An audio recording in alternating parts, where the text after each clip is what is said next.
બંગાળની ખાડીની સિસ્ટમ ગુજરાત તરફ વળી શું ફરી મેઘરાજા તોફાની બેટિંગ કરશે?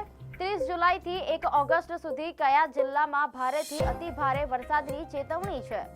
નર્મદા, તાપી અને ડાંગ માટે રેડ એલર્ટ જેવી સ્થિતિ. હવામાન વિભાગે શું કહ્યું? ચાલો જાણીએ આગામી 72 કલાક ક્યાં પડશે ભારે વરસાદ. નમસ્કાર, ગુજરાતમાં આપનું સ્વાગત છે. ગુજરાત તરફ આગળ વધી રહી છે વરસાદી સિસ્ટમ. હવે ક્યાં વરસશે અતિ ભારે વરસાદ? ગુજરાતમાં ફરી એકવાર વરસાદને લઈને મોટી હલચલ શરૂ થઈ ગઈ છે. શું બંગાળની ખાડીમાં બનેલી વરસાદી સિસ્ટમ હવે ગુજરાત તરફ અસર કરશે? શું આગામી 3 દિવસમાં ફરી એકવાર ભારેથી અતિ ભારે વરસાદ રાજ્યને ડમરોળી શકે?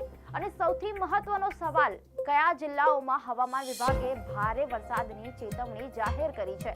આજે આપણે જાણીશું કે બંગાળની ખાડીમાં બનેલી સિસ્ટમ ક્યાં પહોંચી છે, ગુજરાતમાં ચોમાસું ફરી કેવી રીતે સક્રિય થઈ રહ્યું છે અને આગામી દિવસોમાં કયા વિસ્તારોમાં સૌથી વધુ સાવચેતી રાખવાની જરૂર પડશે.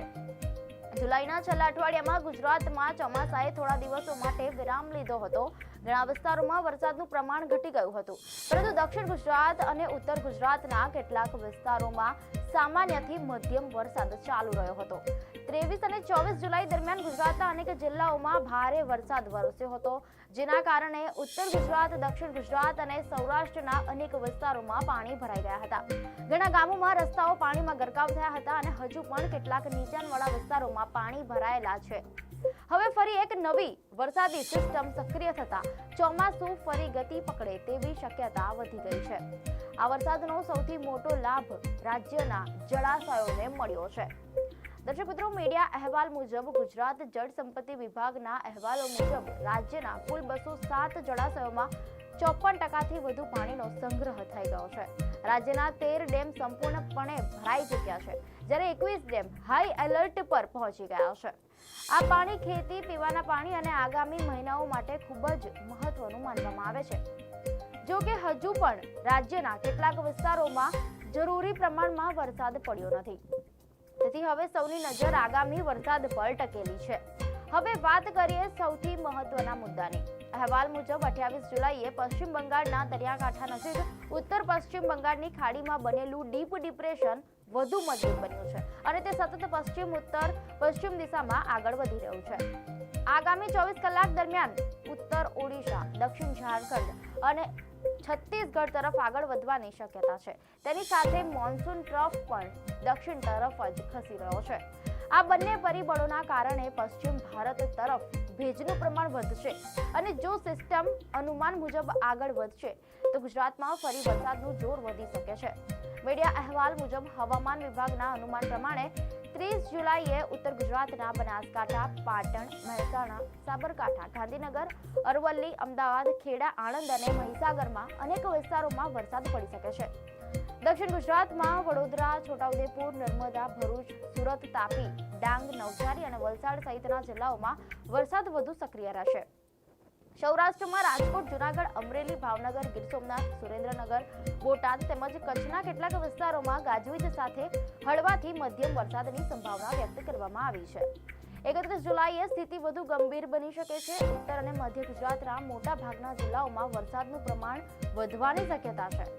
દક્ષિણ ગુજરાતમાં લગભગ તમામ જિલ્લાઓમાં સારો વરસાદ પડી શકે છે, જ્યારે સૌરાષ્ટ્ર અને કચ્છમાં પણ છૂટાછવાયા વિસ્તારોમાં વરસાદ સક્રિય રહેશે.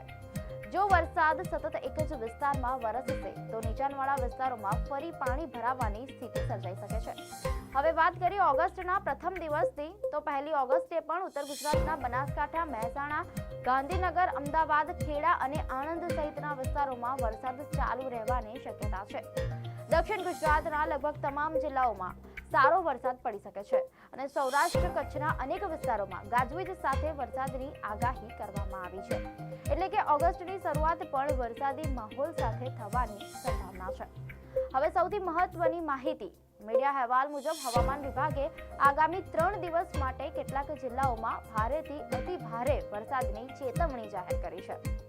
30 જુલાઈએ નર્મદા, તાપી અને ડાંગ જિલ્લામાં ભારેથી અતિ ભારે વરસાદ પડી શકે છે, જ્યારે છોટાઉદેપુર, વડોદરા, ભરૂચ, સુરત, નવસારી, વલસાડ, દમણ તથા દાદરા અને નગર હવેલીમાં ભારે વરસાદનું અનુમાન છે. વાત કરીએ 31 જુલાઈએ છોટાઉદેપુર અને નર્મદા જિલ્લામાં અત્યંત ભારે વરસાદની આગાહી કરવામાં આવી છે. આ ઉપરાંત દાહોદ, પંચમહાલ, વડોદરા, ભરૂચ, સુરત, નવસારી, વલસાડ, ડાંગ, દમણ અને દાદરાનગર હવેલીમાં ભારેથી અતિ ભારે વરસાદની ચેતવણી આપવામાં આવી છે. અરવલ્લી, મહીસાગર, ગાંધીનગર, અમદાવાદ, ખેડા, સુરેન્દ્રનગર, રાજકોટ, બોટાદ, ભાવનગર અને અમરેલી જિલ્લામાં પણ અલગ અલગ સ્થળોએ ભારે વરસાદ પડી શકે છે. 1 ઓગસ્ટે આણંદ, વડોદરા, છોટાઉદેપુર, ભરૂચ અને નર્મદા જિલ્લામાં ભારેથી અતિ ભારે વરસાદની ચેતવણી આપવામાં આવી છે. જ્યારે સાબરકાંઠા, અરવલ્લી, દાહોદ, પંચમહાલ, ગાંધીનગર, અમદાવાદ, ખેડા, સુરેન્દ્રનગર, મોરબી, રાજકોટ, બોટાદ, અમરેલી અને ભાવનગર જિલ્લાઓમાં પણ ભારે વરસાદની શક્યતા વ્યક્ત કરવામાં આવી છે. મીડિયા અહેવાલ મુજબ હવામાન નિષ્ણાંતોના જણાવ્યા મુજબ જો આગામી દિવસોમાં વરસાદ સતત એક જ વિસ્તારમાં કેન્દ્રિત રહેશે તો નદીઓ અને ડેમોમાં પાણીની આવકમાં વધુ વધારો થશે. નીચાણવાળા વિસ્તારોમાં પાણી ભરાવાની સ્થિતિ ફરી સર્જાઈ શકે છે અને શહેરોમાં ટ્રાફિક તેમજ જનજીવન પર પણ અસર પડી શકે છે. ખાસ કરીને દક્ષિણ ગુજરાત અને મધ્ય ગુજરાતના જિલ્લાઓએ વધુ સાવચેત રહેવાની જરૂર રહેશે.